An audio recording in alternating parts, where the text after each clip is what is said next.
이란 말은 무슨 뜻입니까, 여러분? 확실한 건 없다는 얘기죠. 예. 여러분, 세상에 가장 확실한 사실은 확실한 것이 없다는 겁니다. 예. 확실한 것이 없다는 거죠. 그러니까 확실하지 않다는 것은, 불확실하다는 것은 예측이 불가능하다는 얘기죠. 그죠? 제가 본문을 욥기서에 있는 말씀으로 제가 오늘 삼았는데요. 욥이 하나님께 많은 질문을 합니다. 그렇죠? 많은 질문을 합니다. 근데 욥의 그 질문의 그 출발점은 그 개인에게 일어난 그 불행에 대한 그 원인을, 왜 나에게 이런 일이 일어났습니까? 를 묻는 것으로 시작됐죠. 그러면서 이제 그 질문이 점점 확대됩니다. 개인의 불행을 넘어서서 이제 왜 세상에서는 정의가 실현되지 않습니까? 왜 의인이 고통을 받고 이 악인들이 형통합니까? 이런 질문을 던지죠. 이제 그 한 개인의 개인 사회에서 비롯된 질문이 이제 도덕적이고 윤리적인 질문으로 이제 올라갑니다. 그리고 이제 그 질문이 더 이제 올라가서 이제 어떻게 되죠? 세상의 불합리성에 대해서 얘기를 합니다. 왜 세상은 정의롭지 못합니까? 왜 세상은 이렇게 불합리합니까? 라는 질문을 이제 그러면서 이제 궁극적으로 그 질문의 그 핵심은 뭐냐? 과연 당신은 계십니까? 네. 그리고 당신이 있다면 당신은 정말 선하고 의로운 존재입니까? 라는 그런 질문이에요. 그렇죠? 예. 자, 그런데 그런 질문을 던지는 욥에게 하나님이 나타나셔가지고 하나님이 질문을 던집니다. 그 많은 질문을 던지세요. 38장에 보면 하나님 여러 가지 질문을 던지십니다. 그 질문 내용 가운데 하나예요, 이게. 그런데 여기 보면 여러분, 이 질문에 하나님께서 욥에게 던지신 이 질문을 욥이 대답할 수 있나요? 네, 이거죠. 네? 욥이 알 수 있나요? 근데 많은 사람들은 그렇게 생각합니다. 욥의 말하자면 욥의 머리가 한계가 있기 때문에, 인간의 머리가 한계가 있기 때문에 인간의 머리로서는 다 알 수 없는 지식이다. 근데 여러분, 이걸 잘 들여다보십시오. 이게 과연 우리 말하자면 뇌 용량의 문제일까요? 응? 이게?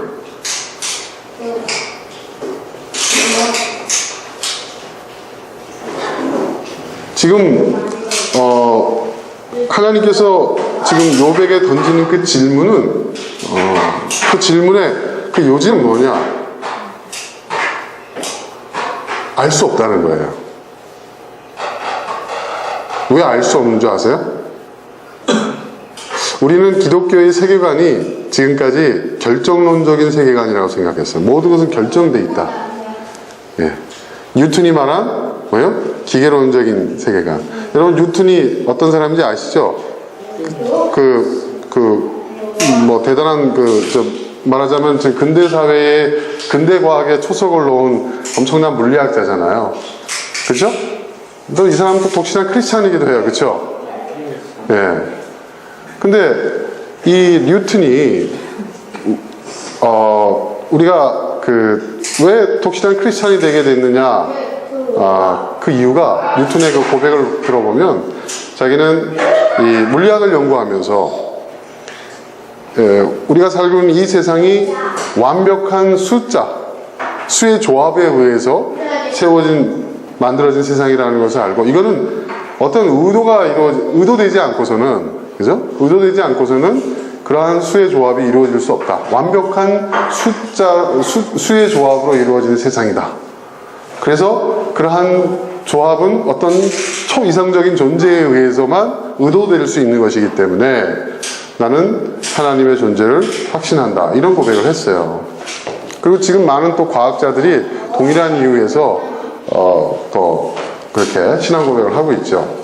그래서 결정론적인, 그러니까 모든 것은 이 숫자로 표현될 수 있는 굉장히 질서 있고 하나의 어떤 기계 시스템처럼 돌아가는 세상이다. 이렇게 생각을 한 거예요. 그래서 우리는 기독교인들은 다 그렇게 믿고 있어요. 그런데 사실은 여러분, 성경은 불확실성을 전제로 하는 책입니다. 왜 그런 줄 아세요? 여러분, 천지 창조, 하나님이 천지를 창조하시고 아담과 하와가 그죠? 타락하고 그 타락에 의해서 하나님의 창조 질서가 무너지고 하나님의 의도하셨던 세상이 붕괴되는 그러한 이야기를 창세기 기록하고 있어요. 그렇죠, 여러분? 그렇죠? 이걸 하나님이 아셨느냐 모르셨느냐, 모르시고 그런 일이 벌어졌다면 하나님은 전능하지 않는 건 아니냐, 또는 아셨다고 한다면 왜 하나님은 그러한 말하자면 비합리적인 일들을 하셨는가, 하나님 어떤 선한 계획이 있는가, 뭐 여러 가지 일이 나옵니다. 신학적 논쟁들이 나와요. 네? 신학적이고 어떤 철학적인 논쟁들이 나오는데 중요한 것은 뭐냐면 지금의 세상은 하나님이 의도하셨던 세상이 아니라는 것이 성경의 가장 큰 전제잖아요. 그죠? 그렇죠, 여러분? 그렇지 않습니까? 예. 그것이 인간의 죄, 타락에 의해서 비롯됐다고 얘기하는 거죠. 그건 무슨 얘기예요? 뭘 얘기하고 있는 거예요? 불확실성을 전제로 하는 거예요. 그렇죠? 하나님은 의도하셨지만 하나님의 의도대로 되지 않은 거예요. 그렇죠? 이건 무슨 얘기예요, 여러분? 불확실성이에요. 여러분, 자유라는 것이 뭘 의미하는 걸까요? 자유라는 것이. 네. 여러분, 그 에릭 프롬의 그 자유로부터의 도피라는 그 책을 읽어보면 왜 그토록 이성적이고 똑똑한 독일 민족이 이 히틀러라는 말도 안 되는 인간에게 충성을 했는가? 그의 독재를 받아들였는가? 왜 그랬을까? 가장 큰 이유가 뭐냐면 불확실성에 대한 두려움이었다는 거예요. 불확실성에 대한 두려움. 그렇죠? 여러분, 자유라는 것은 뭐예요? 불확실성이에요, 여러분. 그렇죠? 그 결과가 보장되어 있다고 한다면, 그렇죠, 여러분? 그 결과가 확실하고 정해져 있다고 한다면, 여러분, 어떻습니까? 그건 미래라고 할 수가 없죠. 그렇죠? 그렇지 않습니까, 여러분? 미래라는 것이 왜 미래예요? 불확실하니까 미래예요. 그렇죠, 여러분? 모든 것이 확실한데 그게 어떻게 더 이상 미래가 될 수 있겠습니까? 현재의 연장이죠. 그렇죠? 불확실한 거예요, 여러분. 그러니까 여러분, 우리가 사는 세상은 불확실한 거예요. 우리가 왜 욥이 이걸 알 수가 없는 줄 아십니까? 하나님이 이러한 질문을 던지는 이유가 뭐냐? 결국 뭐냐? 네가 지혜롭지 못하고 똑똑하지 못하고 너희 뇌의 용량이 부족해서 이러한 내용들을 네가 알 수 없다는 얘기가 아니라 이 모든 것이 다 뭐예요? 불확실하기 때문에 넌 알 수 없다는 거예요. 이게 굉장히 중요한 얘기입니다. 왜냐하면 욥은 굉장히 도덕적이고 윤리적인 차원에서의 질문을 던지고 있고, 그렇죠? 예, 그렇죠? 예. 왜 의인이 고통을 받습니까? 왜 악인이 오히려 세상에서 잘 되고 있습니까? 응? 의인이 잘 돼야 되고 악인은 심판받아야 마땅한 거 아닙니까? 응? 그걸 따지고 있는 거예요. 그죠? 그런데 왜 세상은 그렇지 않습니까? 거기에 대한 하나님의 답은 뭔지 아세요? 그 모든 것은 불확실성 때문이다. 라는 겁니다. 이게 굉장히 중요한 얘기입니다. 이 말은 무슨 얘기냐? 세상은 결정론적인 세상이 아니라는 거예요. 굉장히 중요한 얘기죠. 여러분,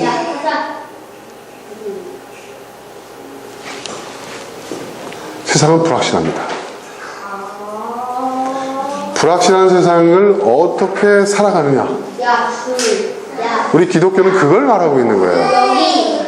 그걸 말하고 있는 거예요. 우리는 단순히 착하고 선하게 살면 천국 간다, 이 단순한 이야기를 하고 있는 게 아니에요. 역사는 결정론적이지가 않아요. 하나님의 의도대로 안 될 수 있어요. 그것을 성경은 이야기하고 있어요. 하나님의 의도대로 되질 않아요. 그게 인간의 죄의 역사예요. 근데 왜 하나님 그걸 막지 않으시는가? 그걸 막는다면 여러분 어떻게 될까요?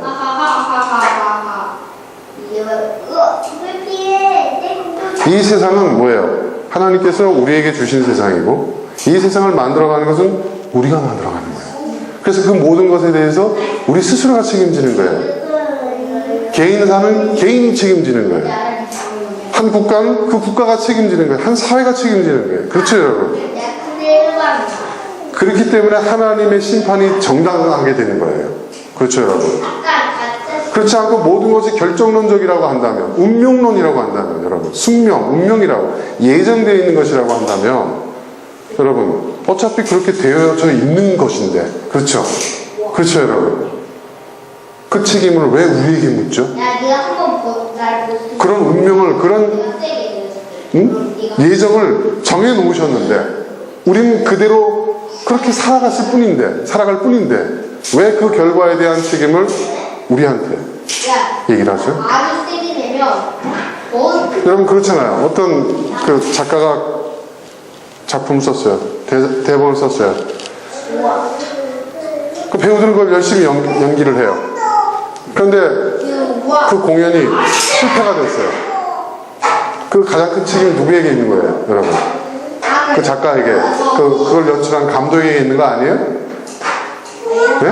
그 책임을 여러분 이번에 축구 경기도 보세요 여러분. 가장 큰 책임 누구에게 있어요? 제가 봐도 그 뻔히 수가 다 보이더라고요. 네. 어쩌면 지금까지 국가대표 그 경기를 5차례인가를 이렇게 해왔는데 어떻게 전략적 변화가 하나도 바뀌지 않고 심지어는 선수를 교체하는 그 순서도 똑같아. 네. 그러니까 그걸 다 간파하고 있는 중국이 당황했어요? 자기가 간파되고 있다는 것을 알고 있으면서도 그걸 계속 고집해. 난 그 슈틸리케 감독 그게 뭐죠? 그 의지예요? 예? 응? 아집이에요?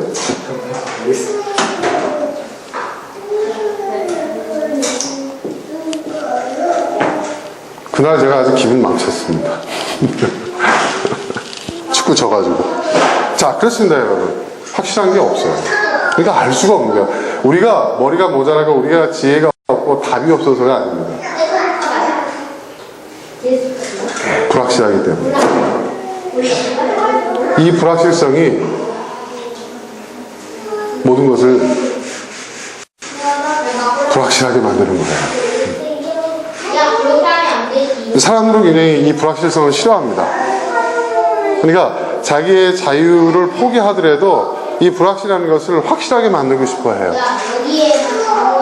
그걸 정치가들이 이용하는 것이고, 그렇죠? 지금까지.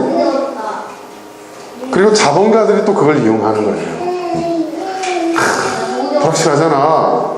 언제 돈 다 날릴지 몰라. 그러니까 안전하게 은행에다가 예금해놔. 안전하게 안전자산에 투자를 해. 여기 투자해, 저기 투자해. 어떻습니까? 다 빼먹지 않습니까? 이 불확실성. 여러분, 그러니까 우리가 독립된 한 인간으로서, 자유한 인간으로서 이 세상을 살아간다는 것은요, 우리가 끊임없이 그 불확실성을 헤쳐나간다는 거예요. 이게 굉장히 중요한 얘기입니다. 잠시 잠깐의 확실성을 부여해 줄 수 있는 것 같은 것들이 있어요. 하지만 그렇지도 않아요. 영원하지 않습니다. 그거 자체가. 그리고 지금 계속 얘기하고 있지만 제4차 산업혁명이 일어나면서 여러분 그 불확실성은 더 커졌어요. 네.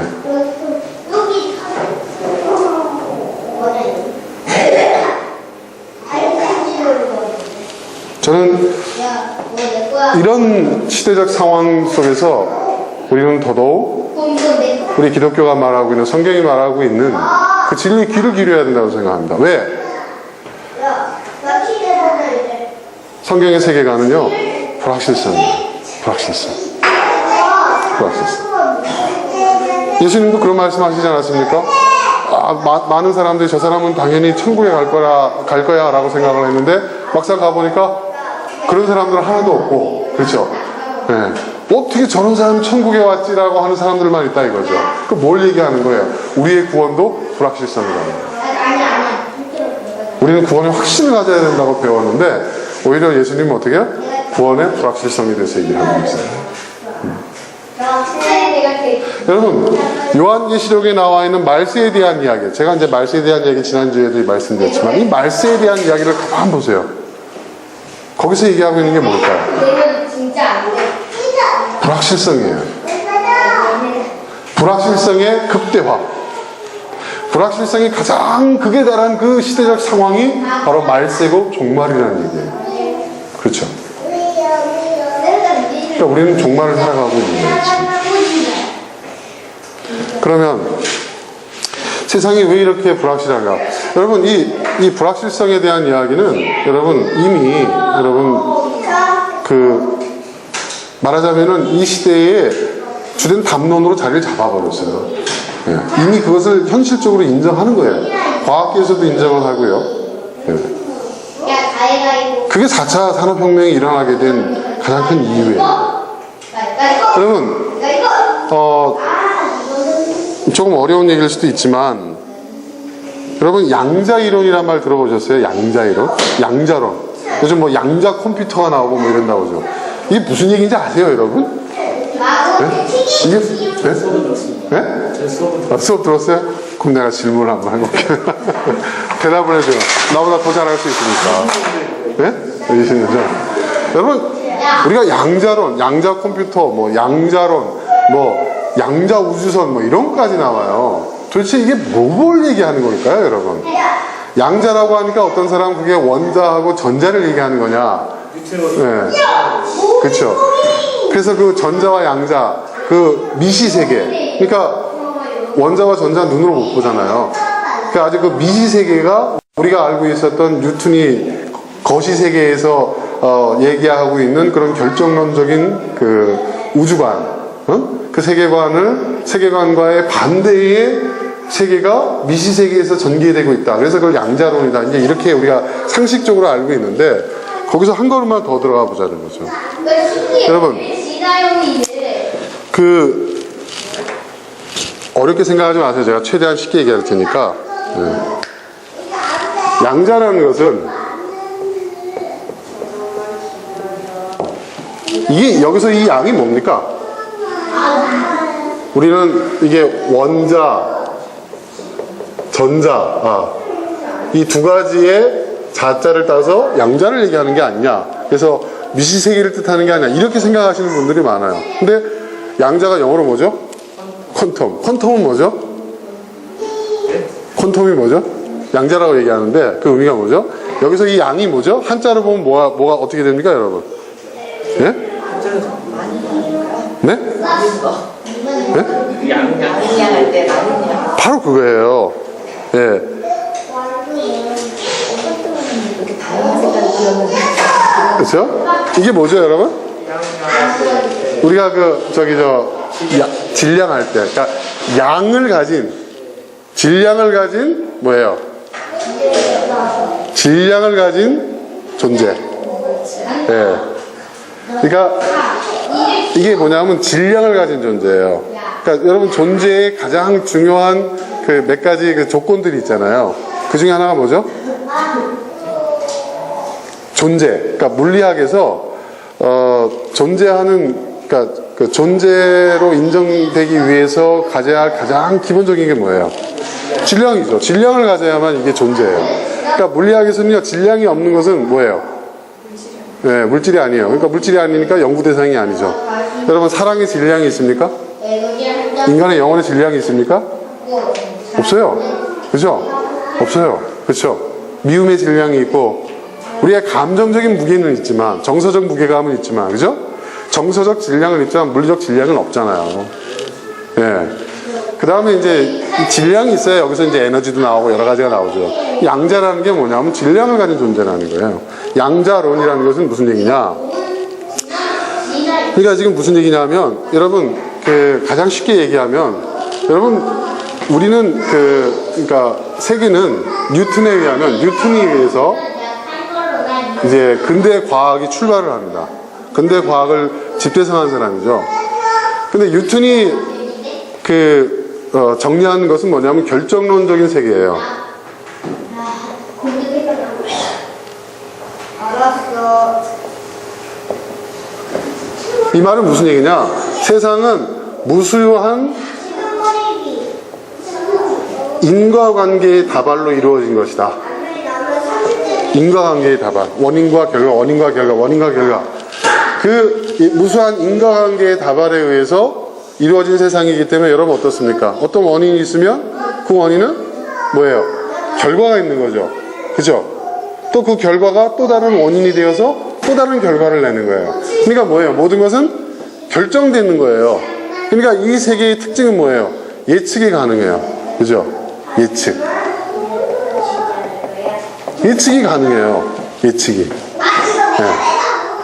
그러니까 미래를 예측할 수 있다는 그런 확신이 있는 거죠. 그러다 보니까 어떻습니까? 미래가 예측될 수 있다는 것은 미래는 통제될 수 있는 것이죠. 그러니까 세상을 뭐예요? 긍정적으로 바라보는 거예요. 모든 것이 잘 될 거야. 그죠? 사실 근대 유럽 사회에서, 서구 사회에서 굉장히 낙관론적인 역사관을 가졌었잖아요. 그렇죠? 그렇죠, 여러분? 그런데 그것을 무너뜨린 사건이 뭐예요? 1차 대전, 2차 대전이잖아요. 그 1차 대전과 2차 대전의 와중에 탄생한 이 뉴턴의 결정론적인 세상을 보완하기 위해서 출현하게 된 게 뭐죠, 여러분? 그러니까 결정론적인 세계에서 보니까 이게 모든 것이 무수한 인과관계에 의해서 예측되어지고 통제되어질 수 있는 세상이라고 생각했는데 1차 대전과 2차 대전이 일어난 거예요. 통제할 수 없는 상황이 일어난 거예요. 통제할 수 없는 미치광이가 나타난 거예요. 그리고 우리가 예측했던 것과 전혀 다른 방향으로 세상이 나아가서 전쟁으로 엄청나게 많은 사람이 죽고 그러한 비극이 발생하게 된 거예요. 이 결정론적인 세계관에 대한 뭐예요? 퀘스천이 이제 딱 생긴 거예요. 이걸 보완하는 것이 뭡니까, 여러분? 이게 상대성이죠. 상대성 이론하면 누굽니까? 아인슈타인이죠. 이게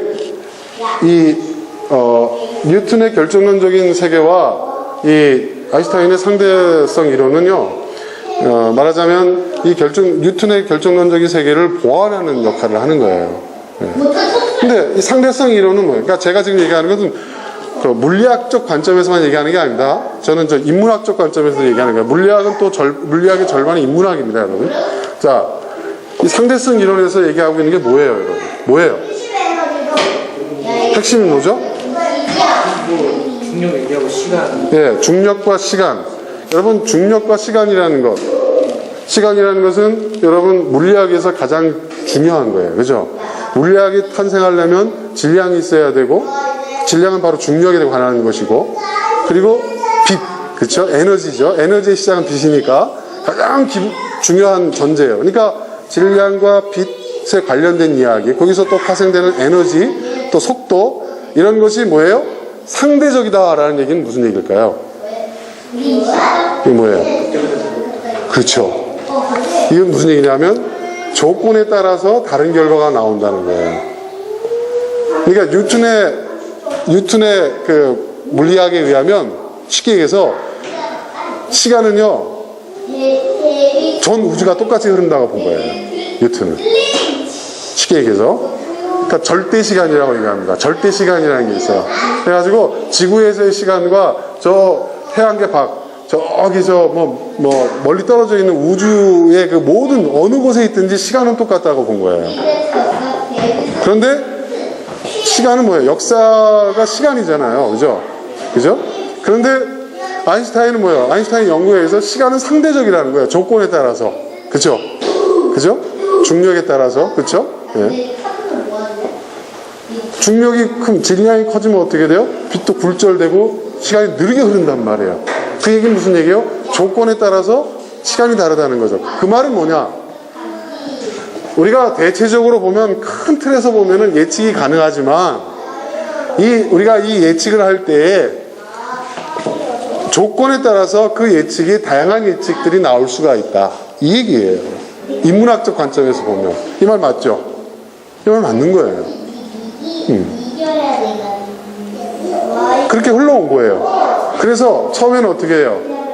자본주의가 이거 보여줄게. 탄생했고 산업혁명에서 발달했어요. 근데 사실 여러분 1차 대전, 2차 대전이 사실은 자본주의 때문에 일어난 겁니다. 그렇죠? 그렇죠? 자본주의의 폐해 때문에 일어난 거예요. 그렇죠? 예, 독일이 빚을 갚을 길이 없으니까 예.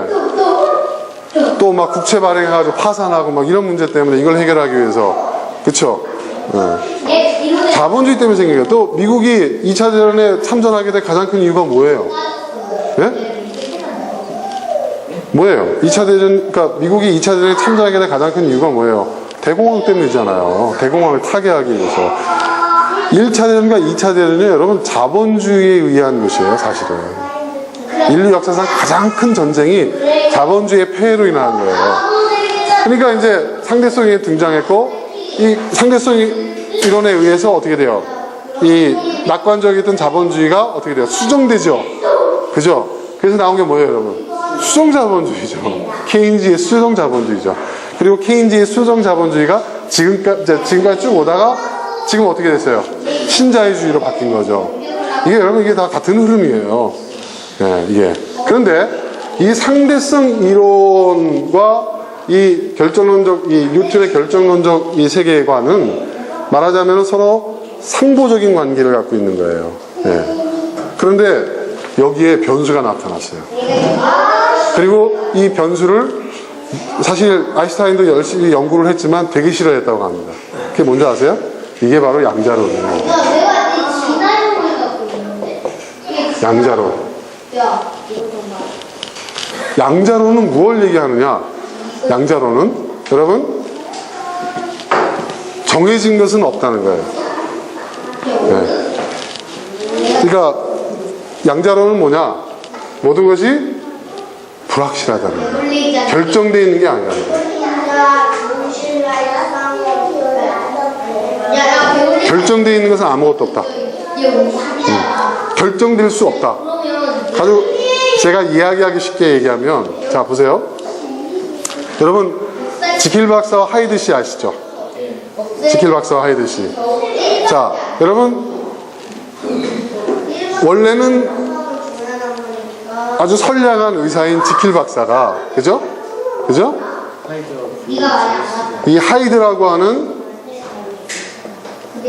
뭐예요? 괴물이죠, 괴물. 그죠? 예. 이걸 변하는 거예요. 왔다 갔다 해요. 그런데 기존에 여러분 기존에 뉴턴의 결정론적인 그 세계관에서 볼 때는 딱 보세요. 지킬과 하이드는 완전히 다른 존재예요. 그렇죠? 다른 존재란 말이에요. 그런데 어떻게 지킬 박사가 하이드가 될 수 있느냐? 어떻게 이 지킬이라는 인물과 하이드라는 인물이 될 수가 있느냐? 그 원인과 결과, 인과관계를 따지면 약물이잖아요. 어떤 약을 먹으면 그 약물 효과에 의해서 지킬이 하이드가 된다고 얘기해요. 이렇게 설명을 한단 말이에요. 그러면 상대성 이론에서는 어떻게 설명을 하느냐? 상대성 이론에서는 뭐냐? 이거예요. 그 약물을 먹는 그 상황이 하나의 조건으로 작용한다는 거예요. 네. 그렇죠. 그러니까 무슨 얘기냐면 지킬이 하이드가 될 것이다. 예측할 수 있죠. 그죠? 약을 먹으면. 그렇죠? 그런데 어떨 때는 지킬이 하이드가 안 될 수도 있어. 왜 안 돼? 약을 먹느냐 안 먹느냐의 조건에 따라 달라진다는 거예요. 이게 상대성 이론이란 말이에요. 그런데 양자론은요 뭐라고 얘기하는 줄 아세요? 지킬과 하이드를 구분하지 않아요. 이거는 같은 존재라는 거예요. 같은 존재고 이걸 어떻게 보느냐? 지킬로 남아있을 수 있는 확률과 하이드가 될 확률의 싸움이라고 보는 거예요. 약을 먹느냐 안 먹느냐 그 조건이 중요한 게 아니라 결국은 이것은 하나의 존재인데 어떤 상황에 지킬로 남아있을 확률이 높으냐 어떤 상황에서 하이드가 될 가능성이 높으냐 확률의 문제라는 거예요. 그래서 양자론은요 여러분 확률이에요. 확률을 얘기해요. 모든 걸 확률로 평가해요.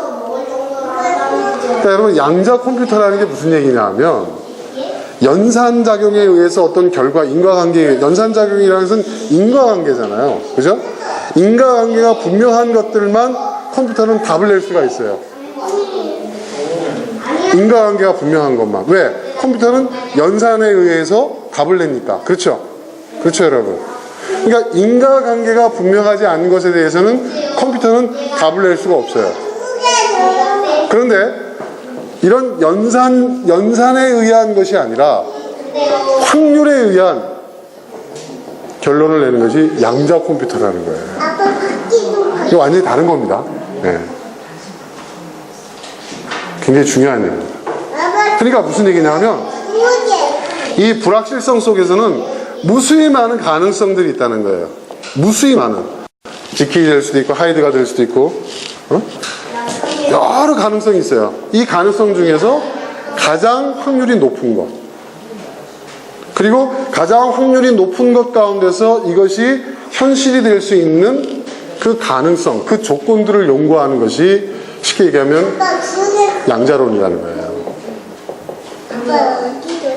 그러니까 인문학적 관점에서 바라보는 양자론이라는 거예요. 그러니까 모든 것은 지금 뭐예요? 불확실해요. 물리학에서 얘기하고 있는 것이 이 양자론이 나타났다는 것은 그만큼 우리가 살고 있는 세상이 불확실하다는 거예요.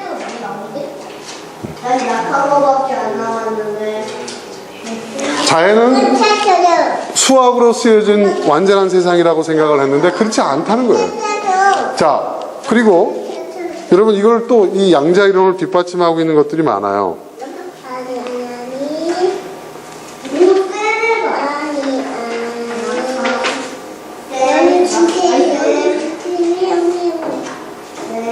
그래서 무슨 얘기를 하냐면 존재하는 모든 것들은, 질량을 가지고 있는 모든 존재들은, 그러니까 존재하는 모든 것들은 포겜 상태에 있다. 포겜 상태라는 게 무슨 얘기냐면 영어가 아닙니다. 여러분 포개져 있다고 그러죠. 우리가 중첩되어 있다고 그러죠. 많은 가능성이 중첩되어 있는 상태라는 거예요. 양자론. 네.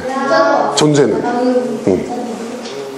그러니까 지킬 박사와 하이드 씨는 분리되어 있는 게 아니라 약물작용에 의해서 전혀 다른 존재가 되는 게 아니라 이것은 중첩되어 있는 존재라는 거죠.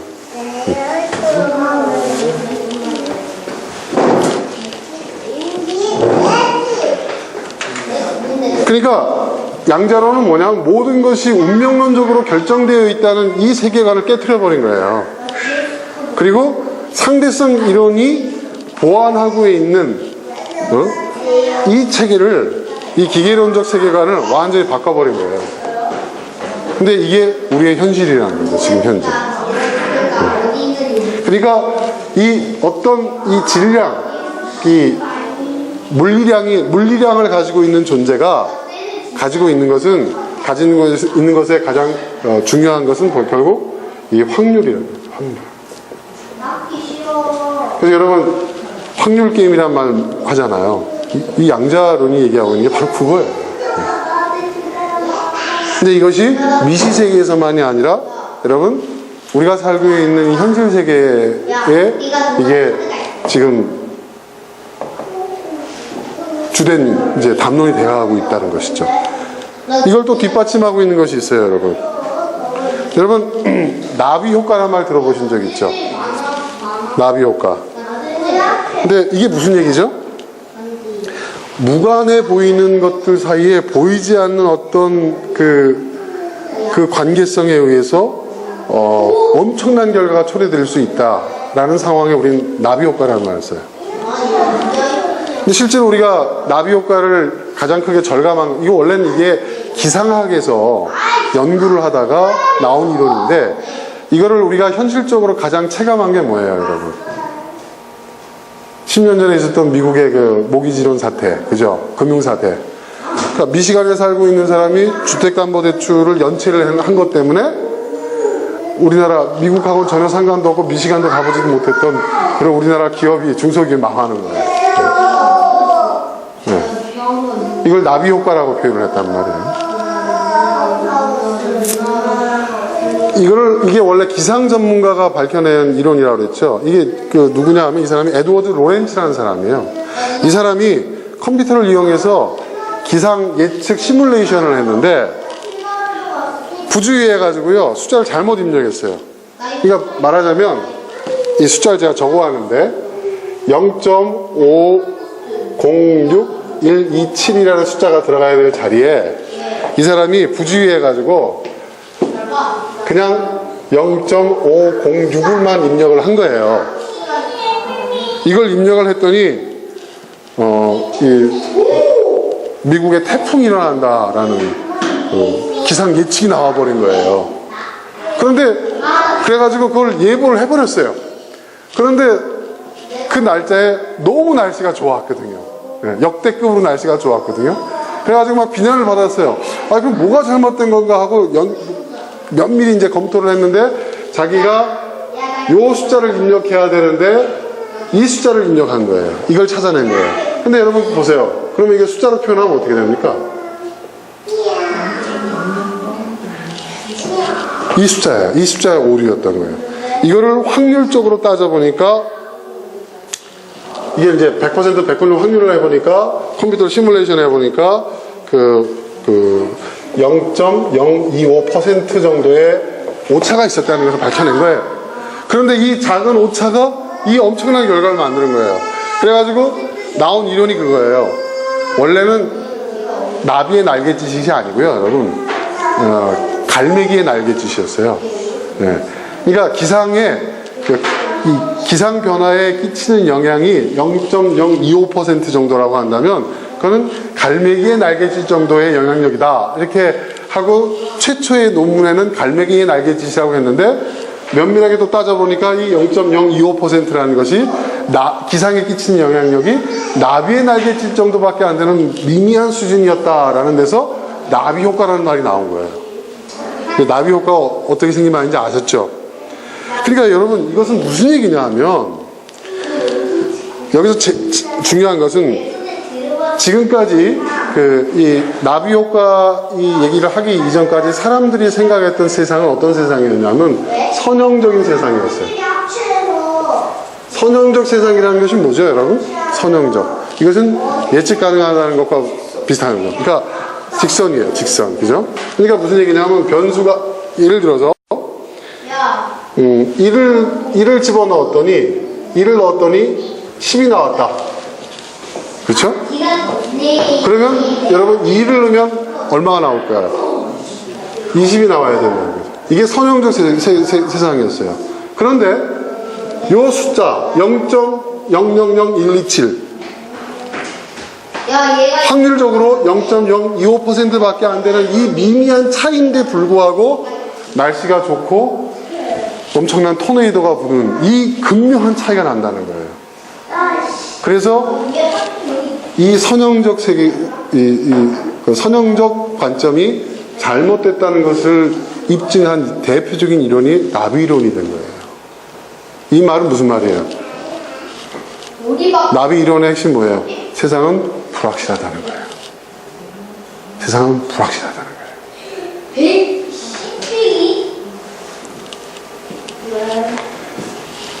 그러니까 우리가 사는 세상은 비선형적 세상이라는 거예요. 그래서 나비가 날갯짓을 한번 하면은 이 비선형적 세상이 세상은 비선형적 세상이기 때문에 그게 토네이도가 될 수가 있다는 거예요. 예측 불가능, 불확실. 그러니까 세상은 예측한다는 것은 꿈도 꿀 수 없다는 거예요.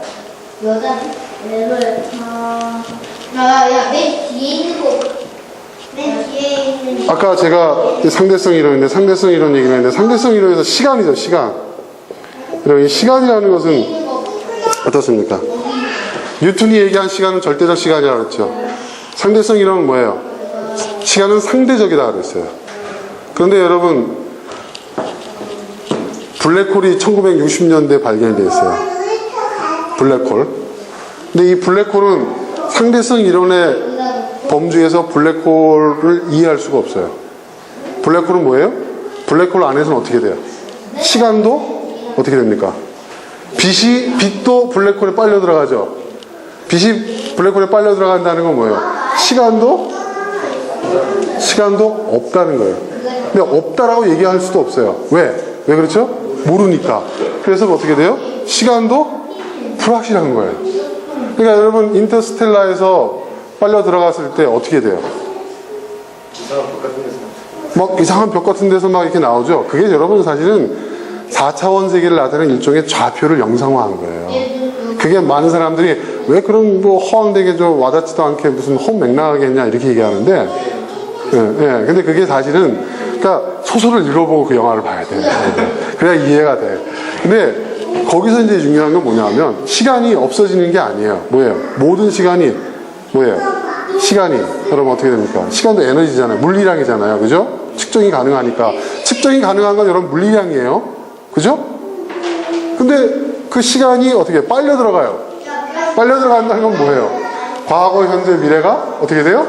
중첩되어 있다는 거예요. 이게 굉장히 무서운 얘기입니다. 그런 블랙홀이 1960년대에 발견이 됐죠. 그게 무슨 얘기예요? 시간도 뭐예요? 불확실한 거예요. 시간도. 그러니까 여러분 뭐예요? 모든 것이 다 불확실한 거예요. 우리는 불확실한 시대에 살고 있는 거예요.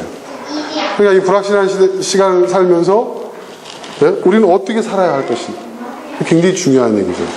그래서 여러분 이제 숫자 중요하잖아요, 여러분. 이 불확실한 시대에 가장 확실한 건 뭐죠, 여러분? 뭐라고 얘기합니까, 사람들이? 여러분, 불확실한 시대에 가장 확실한 건 뭐죠? 네? 아니, 그런 얘기 말고. 돈이잖아요, 돈. 사람들이 왜 돈 벌려고 그래요?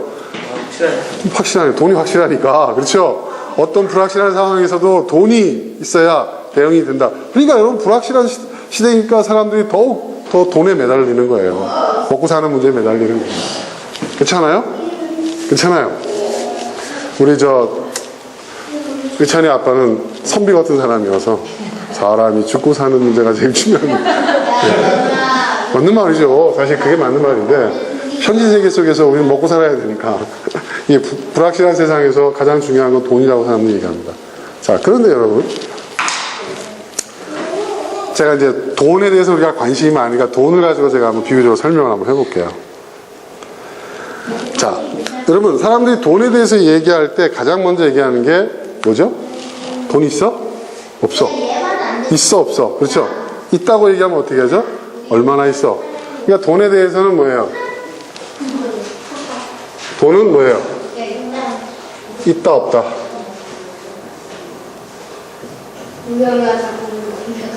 있으면 어떻게 돼요? 네? 많고 적음을 가지고 얘기해요. 그죠? 그쵸, 여러분? 네? 오늘 지금 이 시간 얘기를 잘 들으면 여러분 돈에 대해서 아주 획기적인 그 패러다임 시프트를 할 수도 있어요. 자, 그럼 이건 뭐예요? 돈은 뭐예요, 그러면? 네? 아까 말씀 물리량? 물리량이죠. 그렇죠. 물리량. 돈은 물리량이라는 얘기예요. 그렇죠? 근데 실제로 여러분 보세요. 돈이라는 것이 원래 여러분 뭐예요? 돈이라는 것은 여러분 측정값이에요. 원래.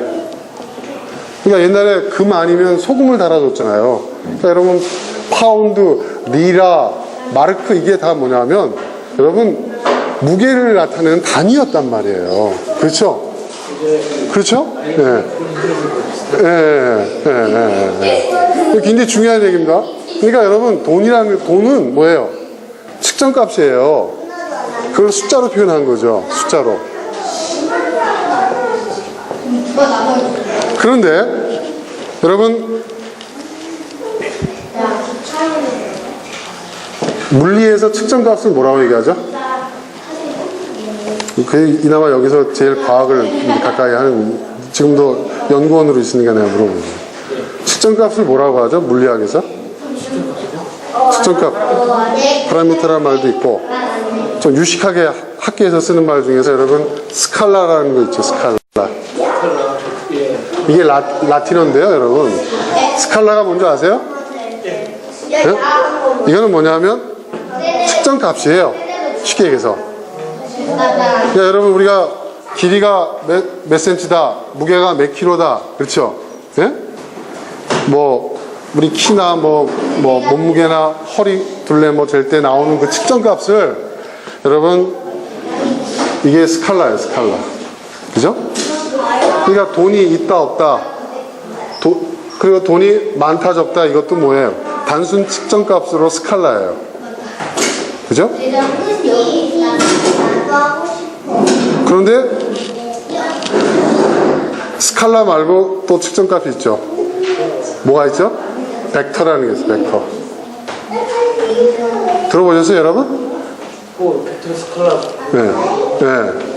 들어보셨죠? 벡터. 벡터값 뭐 하잖아요. 벡터값, 스칼라하고 벡터값의 차이가 뭐예요, 여러분? 그렇죠. 바로 그거예요. 방향과 위치가 정해져 있는 거예요. 여러분, 이 얘기 잘 들으면 부자 될 수 있어요. 스칼라는 뭐예요? 측정값. 이건 그냥 숫자예요. 그죠? 그죠? 근데 벡터는 뭐예요? 방향과 위치가 정해져 있는 거예요. 그러니까 이거는 뭐예요? 벡터는 뭐예요? 스칼라는 예를 들어서 그냥 숫자 뭐 20이면 20이라고 표현되지만 이거는 벡터로, 이걸 벡터로 표현한다는 건 뭐예요? 좌표상에 표현한다는 거죠. 좌표상에. 그쵸, 여러분? 그쵸, 여러분? 우리는 돈이 있어 없어 갖고 종종거리고, 있으면 얼마나 있어, 이거밖에 없어, 부족하구나. 우리는 항상 뭐예요? 스칼라 값만 갖고 얘기하잖아요. 그러니까 여러분, 맨날 우리는 돈 문제 갖고 허덕거리는 거예요. 돈은요, 네, 같은 숫자여도 이게 스칼라 값이냐 벡터냐에 따라서 완전히 다른 거예요.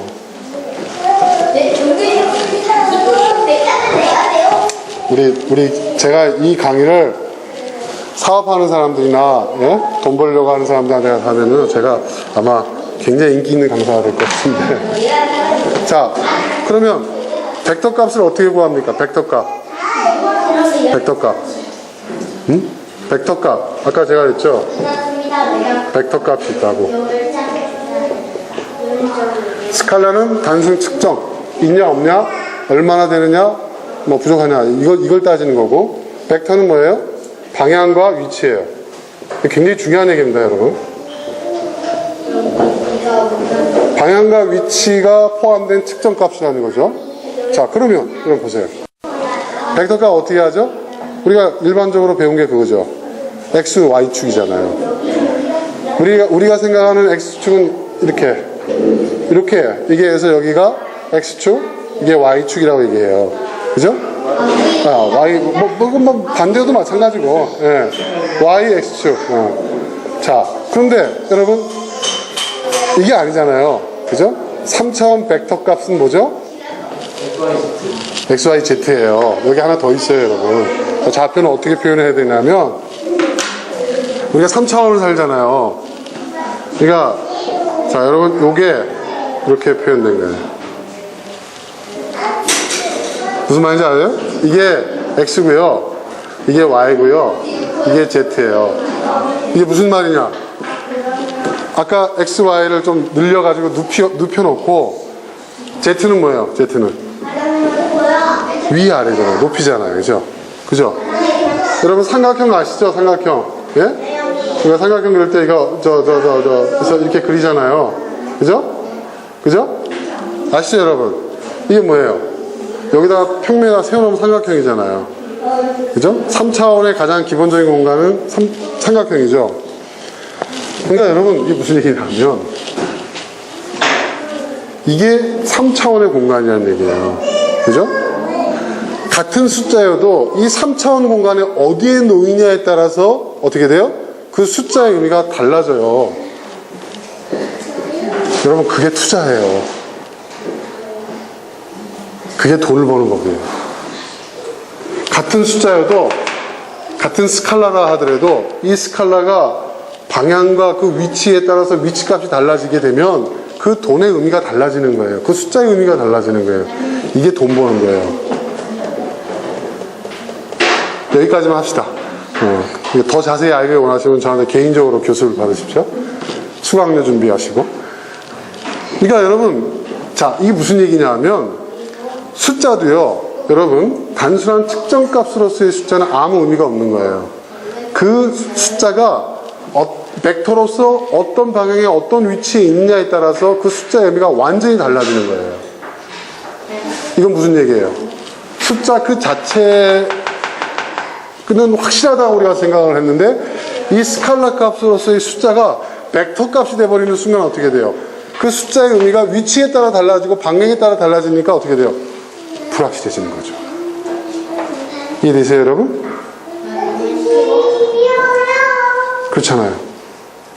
그리고 여기 또 4차원은 더 복잡해요. 여기에 뭐가 더 붙어요? 4차원은 시간이 붙어요. 시간은 어떻게 돼요? 시간의 의미는 이렇게 돼 있어요. 시간은 좌표로 이렇게 표현돼야 돼요.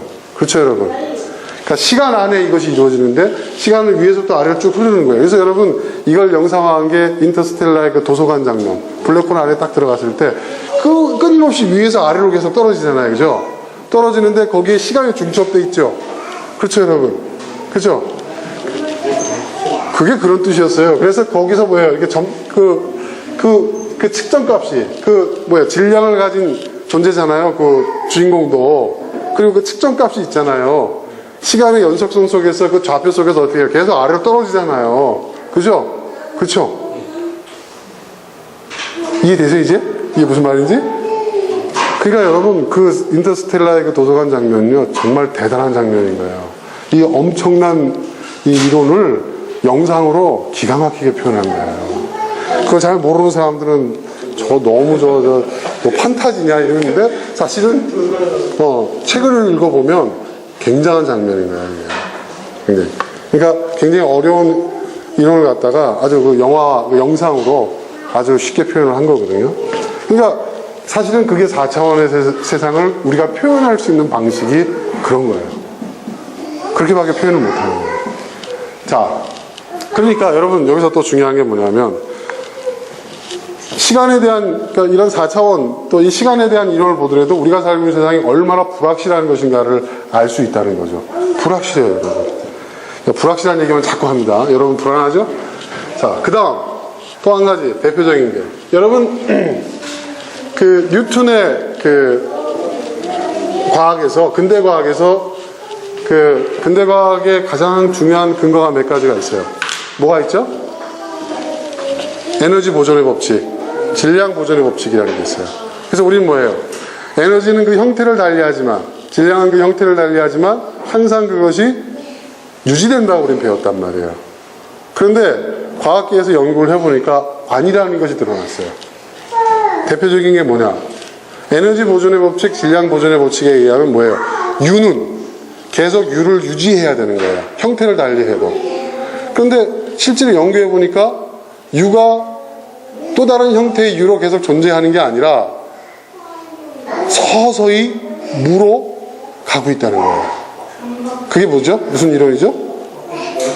엔트로피 법칙이에요. 엔트로피 법칙. 그게. 엔트로피 법칙에 나온 거예요.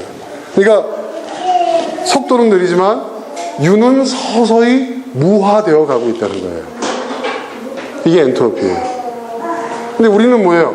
모든 것은 형태는 달리하더라도 그 질량의 에너지는 뭐예요? 계속 보존되어서 유지된다고 생각을 했는데 그게 아니라 뭐예요? 세상은 서서히 무화되어 가고 있는 세상이라는 거예요. 이게 엔트로피예요. 그리고 또 다른 차원에서 물리 쪽에서 이제 물리학 쪽에서 또 밝혀놓은 것 중에 하나가 뭐냐면 여러분 마찰이라는 말 들어보셨어요? 마찰? 이 마찰이 질량을 감소시키고 에너지를 감소시킨다고 얘기합니다. 이걸 계속 감소하면 어떻게 돼요? 나중에 결국은 어떻게 돼요? 없어지는 거죠. 이걸 지금 물리학에서 얘기를 하고 있어요. 이 마찰이라는 것은 뭐냐면 무슨 마찰값이라는 것도 있어요. 그게 뭐냐면 여러분 그 바위가 계속 물에 수력에 에너지를 당하면 어떻게 됩니까? 어떻게 돼요? 깎이겠죠. 그 마찰값에 의해서 어떻게 해요? 그 바위는 어떻게 돼요? 사라지는 거죠. 그렇죠? 근데 이론적으로는 그것이 깎여서 자갈이 되고 자갈이 또 깎여서 모래가 되고 먼지가 되고 이렇게 얘기를 하는데 제가 전에 얘기했었잖아요. 여러분 그 뭐죠? 전체 값은 부분의 합이 전체는 아니다 그랬죠. 그걸 뭐라고 그랬죠? 무슨 이론? 응? 메모해놓은 사람 찾아봐요. 이렇게 하면 어떻게 돼요? 분해가 돼가지고 그 분해된 값을 갖다가 다 모아서 보니까 전체 값이 나와야 되잖아요. 근데 안 나와요. 네. 모자르거나 넘치거나 그래요. 불확실한 거예요. 그래서 모든 것이 불확실한 거예요. 이해되세요, 여러분? 그러니까 이 얘기 무슨 얘기냐면 모든 것은 다 불확실하다는 거예요. 이 불확실성이 우리의 현실이라는 거예요. 네. 그리고 변화가 가능한 것은 여러분 모든 것이 확실하다고 한다면 변화가 일어날 수 있을까요? 모든 것이 확실하고 확정됐어요. 변화가 일어날 수 있어요? 못 일어나요. 변화가 일어난다는 건 뭐예요? 확정되지 않았고 불확실하다는 거예요. 그렇죠? 그러니까 세상이 변한다는 것은 그만큼 세상이 확정되지 않았고 불확실하다는 것을 의미하는 거예요. 그럼 불확실한 시대를 우리는 사는 거예요. 그러니까 여러분 자유는 불확실성이에요. 세상은 불확실해요. 그러면 이 불확실한 시대에서 우리는 어떻게 살아야 되는가? 어떻게 살아야 되죠, 여러분? 어떻게 살아야 될까요? 불확실한 세상에서 그러면 나는 확실한 걸 만들어 봐야 되겠다. 근데 그게 가능할까요? 잠시 잠깐은 가능할 수도 있어요. 어쩌면 그 당사자의 세대까지는 통할지도 몰라. 네. 근데 그것이 다음 세대로까지 이어지지 않을 거예요. 그리고 우리가 이미 지금 부딪히고 있는 현실은 제4차 산업혁명 시대로 해서 모든 것이 이제 변화되는 그런 시대예요. 자, 이런 시대에 우리는 어떻게 살아야 될 것인가? 우리 그리스도인들은 어떻게 살아가는 것일까?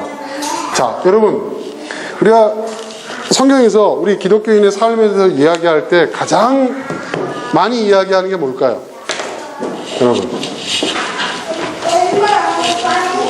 자, 우리 기독교인들의 삶의 방식에 대해서 얘기할 때 어떤 문학적인 표현일 수도 있고 신학적인 표현일 수도 있어요. 근데 어떤 표현을 많이 쓰죠, 우리는?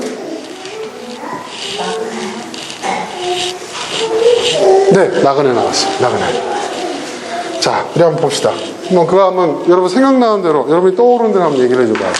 첫 번째, 나그네.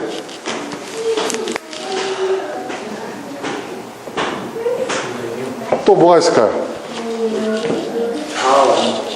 네? 우리 그리스도인의 삶의 방식에 대해서 표현하고, 성경이 표현하고 있는 것들. 네? 설교중이지만 잘 모르겠지만 그냥 자아 완성? 네. 뭐 그것도 맞는 말인데 제가 지금 찾고 있는 표현에 부합하지 않은 것 같아요. 자, 뭐가 있어요? 그 청직이라는 게 있어요. 그죠? 청직이. 그리고 또 뭐가 있죠? 네? 우리 한 사람 한 사람이 제사장적 삶. 그죠? 우리가 제사장이잖아요. 만인 제사장. 그 동시에 또 뭐라고 하죠? 우리는 또 예언자적 삶을 살아야 된다. 선지자적 삶을 살아야 된다 그래요. 선지자. 이걸 예언자라고 들었었죠. 그 다음에 우리를 또 뭐라고 얘기하죠? 너희는? 네, 제자. 그렇죠. 제자인데 이거는 어때요? 사도라는 얘기죠. 사도. 스승을 따르는 사람들, 사도. 네. 여러 가지 표현이 있어요. 자, 그런데 여기서 지금 하나하나 봅시다. 나그네는 뭐죠, 여러분?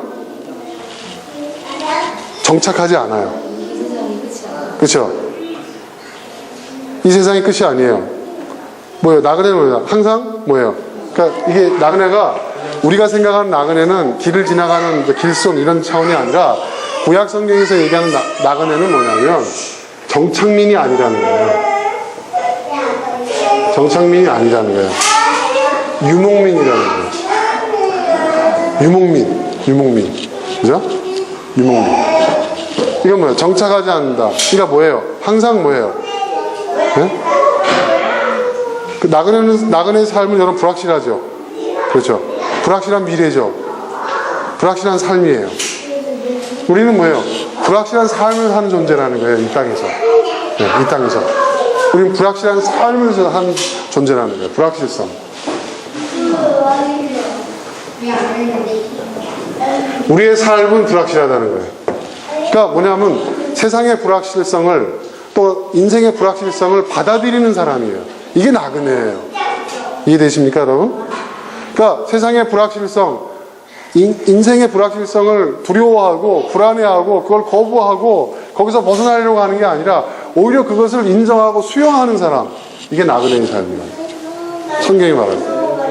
그러니까 청지기는 뭐예요, 여러분? 청지기는 뭐예요? 맡은 사람이죠. 자기 게 없어요. 맡은 거예요. 그러니까 무슨 얘기냐면 청지기는 뭐예요? 자기 주인이 아니에요. 주인의 것을 잠시 맡는 거죠. 이거를 갖다가 21세기 언어로 얘기하면 뭐가 돼요? 여러분, 뭐가 되는 거예요, 여러분? 소유가 아니라 뭐죠? 소유가 아니라 뭐예요? 뭐죠? 응? 이게 공유라는 말이, 여러분, 우리는 모두가 같이 소유한다는 걸 공유로만 생각하는데 그게 아니라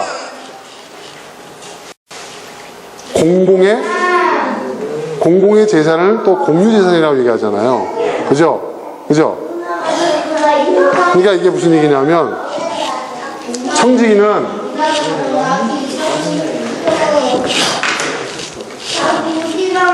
사유가 아니라 공유예요.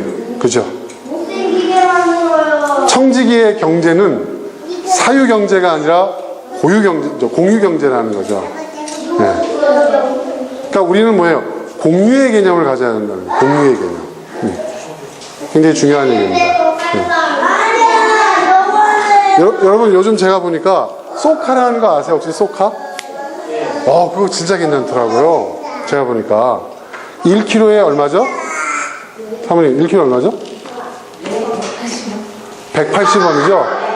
레이, 그러니까 경차죠. 그게 소형차죠.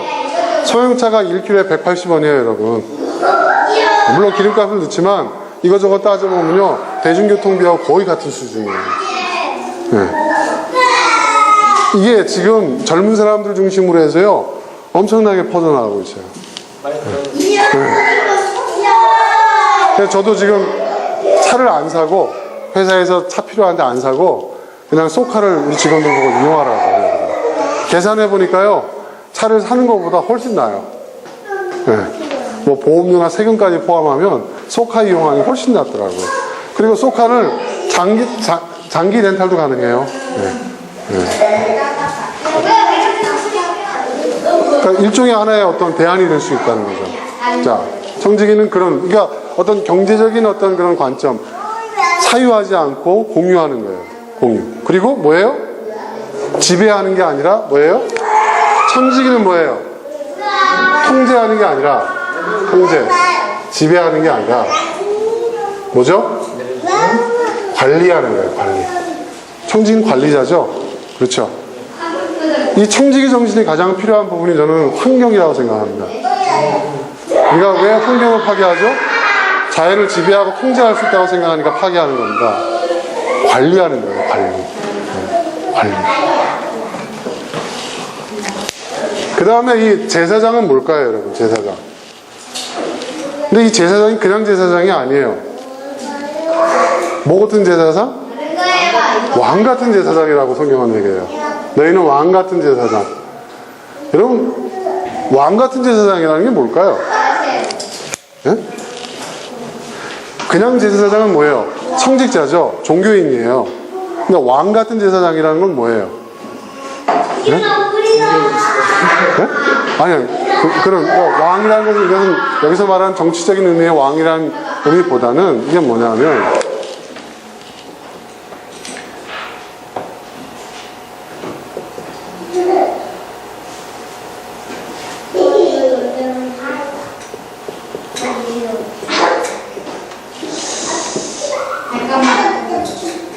너를 리더. 공동체의 책임 있는. 그러니까 제사장이 하나님 앞에 뭐예요? 모든 백성을 대표해서 앞에 딱 나가잖아요. 그죠, 여러분? 이게 무슨 얘기냐? 저는 21세기의 시민 정신이 기독교의 왕 같은 제사장이라고 저는 생각합니다. 시민 정신.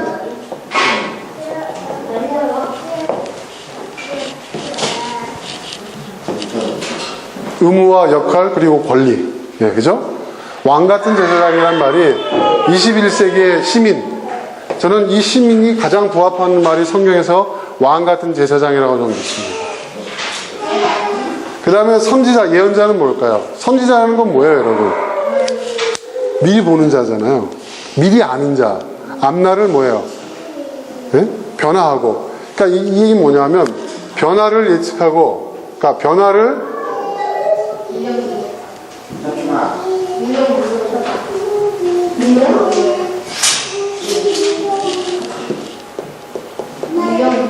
또는 변화를 가져오는 사람.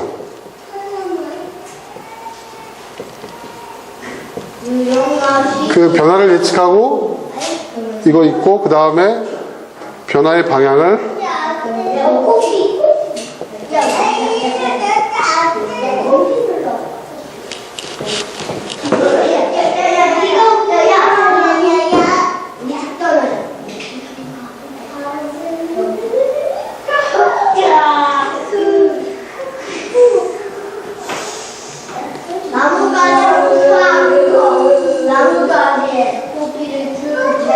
네, 두 가지입니다. 변화를 예측하고 그 변화를 가져오는 사람. 변화의 그 주체가 될 수 있는 사람. 그리고 또 변화를 예측하고 그 변화의 방향을 선한 방향으로 이끌어가는 사람. 이게 뭐예요? 리더죠. 시대 변화의 리더. 네. 그렇죠. 지민이라는 네? 그렇죠. 그게 적당한 표현인 것 같아요. 자, 제자, 사도는 뭘까요? 제자, 사도. 제자, 사도. 제자, 사도라는 것은.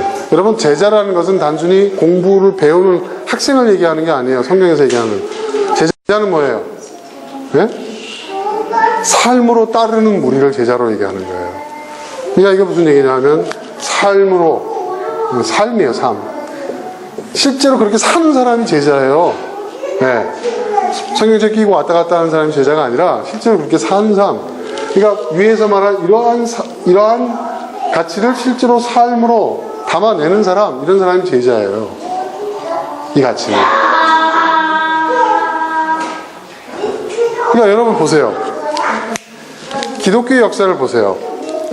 우리 구약 성경에서부터 시작해서 신구약 중간기라는 또 시대가 있었고, 그 다음에 신약 시대가 있었고, 그리고 그 이후에 로마에서 지금의 역사의 시대를 보면, 여러분 기독교의 그 생명력이 참 대단하지 않습니까? 그 기독교의 생명력이 지금까지 계속될 수 있었던 이유는 뭘까요, 여러분? 뭘까요? 네? 우리가 고정적인, 결정론적인 세계관에 갇혀 있는 종교였다고 한다면, 여러분 기독교는 지금까지 살아남을 수가 없습니다. 그렇죠? 우리는 어땠습니까?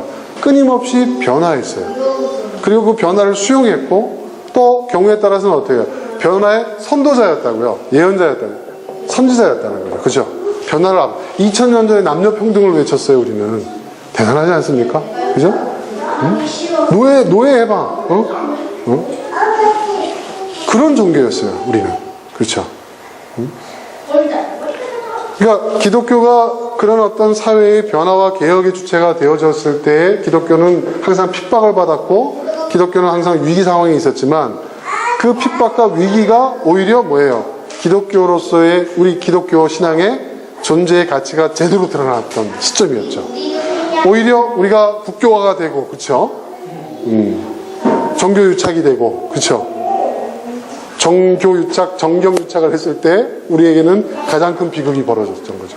종교의 이름으로, 신앙의 이름으로 인류사에 엄청난 범죄를 저질렀죠, 우리가. 자, 그렇습니다, 여러분. 저는 그렇습니다. 성경이 말하고 있는 나그네, 청지기, 왕같은 제사장, 선지자, 제자, 사도라는 이 모든 표현이 뭘 의미하고 있느냐? 단순히 이것이 종교적인 어떤 그런 종교적인 덕목들을 나타내기 위한 표현들이냐? 저는 그렇게 생각하지 않는다는 거죠.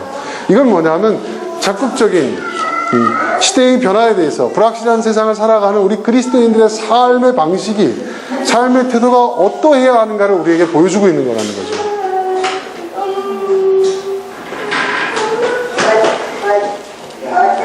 여러분, 욥이 깨달은 것은 뭘까요? 다시 오늘 본문으로 돌아가서 아까 얘기했지만 답은 이미 나왔지만 욥은 궁금한 게 많았어요.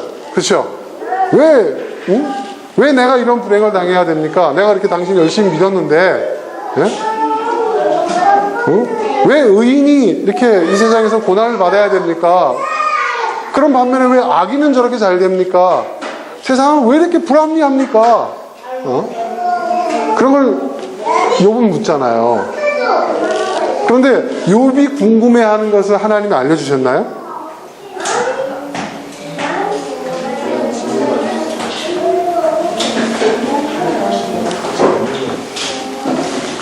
하나님은 욥의 질문이 잘못됐다는 것을 일깨워 주신 거예요. 욥이 질문하는 것은요, 세상의 불확실성에 의해서 야기된 문제들이에요. 그죠? 욥이 깨달은 건 뭐예요? 세상이 불확실하다는 거예요. 세상은 결정론적 세상이 아니라는 거예요. 착하게 살면 부자가 되고 복받고, 나쁘게 살면 심판받고, 이 세상 안에서는 적어도 그런 일이 드물게 일어난다는 거죠. 도덕적이고 윤리적인 어떤 결정론, 인과론으로서는 설명되어질 수 없는 세상이라는 거죠. 세상은 불확실하다는 거예요. 불확실하다는 것은 불합리하다는 거예요. 그럼 우리는 이러한 세상에서 어떻게 살아갈 것인가?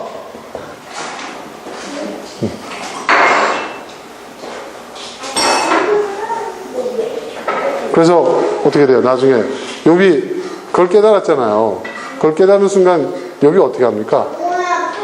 자기의 질문이 잘못됐다는 것을 깨닫잖아요. 그죠? 욥기에 보면. 그렇죠, 여러분? 욥기 한번 볼까요, 우리가?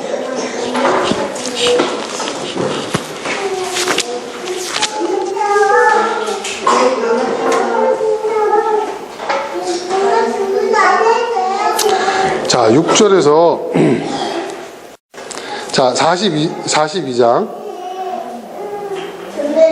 자, 1절부터 제가 한번 읽어볼게요. 욥기서 42장 1절. 욥이 주님께 대답하였다. 주님께서는 못하시는 일이 없으시다는 것을 이제 저는 알았습니다. 주님의 계획은 어김없이 이루어진다는 것도 저는 깨달았습니다. 이게 무슨 얘기일까요, 여러분? 이게 무슨 얘기일까요? 욥이 지금 얘기하는 게 뭘까요? 주님께서 안 하시는 게, 그 뭐예요? 못 하시는 일은 없어요. 그죠? 여러분, 못 하는 것과 안 하는 것은 다른 거죠. 그렇죠, 여러분? 못 하는 것과 안 하는 건 다른 거예요. 할 수 있는데 안 하는 거예요. 할 수 없어서 못 하는 게 아닙니다. 그죠? 주님께서 못 하시는 일이 없으시다는 것은 이제 저는 알았습니다. 주님의 계획은 어김없이 이루어진다는 것도 저는 깨달았습니다. 3절에 잘 알지도 못하면서 감히 주님의 뜻을 흐려놓으려 한 자가 바로 접니다. 이게 무슨 말이에요? 굉장히 중요한 얘기예요. 여러분,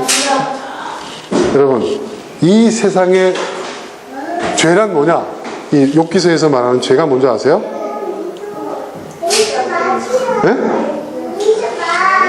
불확실성이 죄예요. 여러분, 세상이 불확실하다는 게 죄예요. 무슨 얘기냐면 하나님께서는 이런 세상을 의도하지 않으셨고, 그죠? 인간이 하나님이 주신 자유의지에 의해서 인간 스스로가 세상을 이렇게 불확실하게 만들어 놓은 거예요. 그래서 욥이 그걸 깨달은 거예요. 잘 알지도 못하며 감히 주님의 뜻을 흐려놓는다는 게 뭐예요?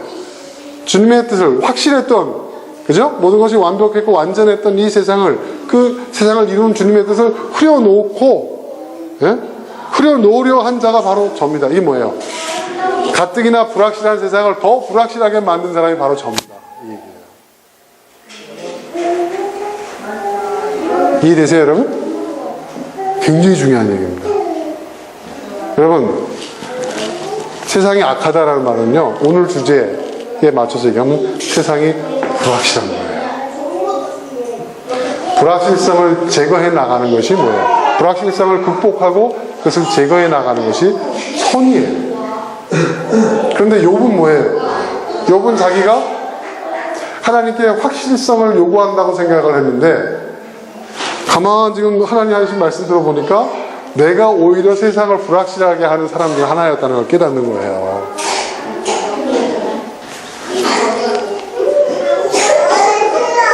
그러면서 얘기합니다. 깨닫지도 못하면서 함부로 말을 하였습니다. 제가 알기에는 너무나 신기한 일들이었습니다. 자, 4절 주님께서 말씀하셨습니다. 들어라, 내가 말하겠다. 내가 물을 테니 내게 대답하여라. 이게 굉장히 놀라운 얘기입니다. 대답하라고 얘기해요. 내게 대답하라. 뭘 물어보신 거죠 지금? 질문도 없이 대답하라고 얘기합니다. 여러분, 하나님이 우리에게 대답하는 게 아니에요. 네? 신앙은요, 하나님의 대답을 듣는 게 아니에요. 하나님께 대답하는 게 신앙이에요. 여러분 아시겠습니까? 우리는 응답받아야 된다, 하나님의 음성을 들어야 된다, 하나님께 대답을 받아야 된다 얘기하는데요, 그게 신앙이 아니라 하나님께 우리가 대답하는 게 신앙이에요. 자, 들어라, 내가 말하겠다. 내가 물을 테니 내게 대답하여라. 5절에 이건 지금 욥이 대답하는 거예요. 주님이 어떤 분이시라는 것을 지금까지 저는 귀로만 들었다는 거예요. 주님은 이런 분이다, 이런 분. 사람들이 얘기하는 것이 나는 주님인 줄 알았다, 이 얘기예요. 그죠? 그러나 이제는 제가 눈으로 주님을 뵀습니다. 주님이 어떤 분인지 알았다는 거예요. 그 6절 뭐라고 얘기합니까? 그러므로 저는 제 주장을 거둬들이고 티끌과 잿더미 위에서 회개합니다. 회개한다. 세상의 불확실성은 악입니다. 이게 악이에요, 여러분.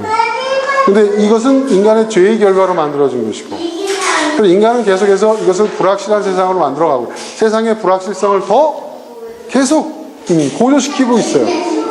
그런데 하나님께서는 뭐예요? 이 불확실한 세상을 확실하게 하시는 거예요. 하나님의 뜻이. 하나님 그렇게 해나갈 거예요. 그러니까 하나님의 역사와 인간의 역사가 충돌하는 거죠. 마찰하는 거죠. 그럼 우리 그리스도인들은 어떻게 하느냐? 이 불확실한 세상을 떠나거나 부정하거나 이걸 피하려고 하지 말고, 오히려 이 불확실한 세상 속에서 우리가 이 불확실한 삶을